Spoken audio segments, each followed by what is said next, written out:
আদালতের মতো একটি জায়গা থেকে, আদালত ভবন থেকে যে সিডি যেটিকে বলা হচ্ছে, সেটিকে আসলে আদালত সংশ্লিষ্ট যারা আছেন তারা নথি বলতে নারাজ। তারা বলছেন এটি হচ্ছে সিডি, অর্থাৎ কেস ডকেট, যেটি আসলে কোনো একটি মামলা হলে মামলা তদন্তের ক্ষেত্রে পুলিশ মামলা তদন্ত করে পুলিশ যেই তথ্যটি দেয় সেটি হচ্ছে যে কেস ডকেট, এবং সেখানে তদন্তের কার্যক্রম, তদন্তের তিনি কি পেয়েছেন বা তদন্ত সংশ্লিষ্ট বিভিন্ন বিষয় এই যে তথ্য সেই সিডিতে থাকে।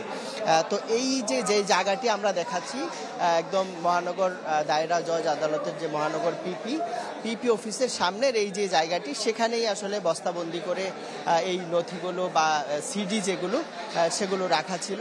এবং এই সিডিগুলো যখন অবকাশকালীন যখন বন্ধ ছিল এরপরে এসে পাওয়া যায় না, এবং এর প্রেক্ষিতে গতকালকে জিডি করা হয়েছে, যেটি আমরা আমাদের সংবাদটিতে জানাচ্ছিলাম।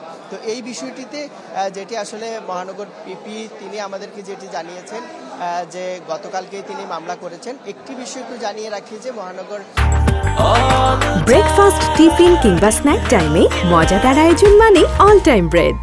এই যে চট্টগ্রাম আদালত ভবন, সেখানে এই যে তৃতীয় তলায় হচ্ছে মহানগর দায়রা জজ আদালত এবং মহানগর পিপির কার্যালয়। এই তৃতীয় তলাতে কোনো সিসিটিভি নেই, তবে 2 তলায় আছে আর নিচ তলায় আছে। সেক্ষেত্রে আদালত সংশ্লিষ্টরা যারা বলছেন যদি পুলিশ একটু চেষ্টা করে সেক্ষেত্রে আসলে খুব কম সময়ের মধ্যে সিসিটিভির ফুটেজ পর্যালোচনা করে আসলে এই নথিগুলো, যেহেতু অনেকগুলো নথি আসলে 1911, সেটি রাতারাতি খুব লুকিয়ে ফেলা কোনোভাবেই সম্ভব নয়। সেক্ষেত্রে আসলে কারা নিয়েছেন বা কোন উদ্দেশ্যে নিয়েছেন সেটি সহজে বের করা যাবে, এমনটি কিন্তু তারা বলছেন। তো আসলে পুলিশের পক্ষ থেকেও কিছুক্ষণ আগেই এডিসি প্রসিকিউশন এখানে এসেছিলেন। তিনি যেটি বলেছেন যে তারা তদন্তের জন্য এই জায়গাটি পরিদর্শন করে গেছেন, সিসিটিভি সহ অন্যান্য যে বিষয়গুলো আছে সেগুলো পুঙ্খানুপুঙ্খ তদন্ত করে দ্রুততম সময়ের মধ্যে তারা এই যে সিডিগুলো পাওয়া যাচ্ছে না, কেস ডকেট বা সিডি, সেটি তারা বের করতে পারবেন, এমনটি কিন্তু তারা জানিয়েছেন। তবে একটি বিষয়ে বলা হচ্ছে যে এটি তদন্তের ক্ষেত্রে, বিচার কার্যক্রমের ক্ষেত্রে সাক্ষ্য হিসেবে এটি অনেক বেশি গুরুত্বপূর্ণ। তবে মূল নথি যেহেতু হারিয়ে যায়নি, সেক্ষেত্রে সেটি আসলে খুব বেশি শঙ্কা নয় বলে কিন্তু জানিয়েছেন। কাকুলি।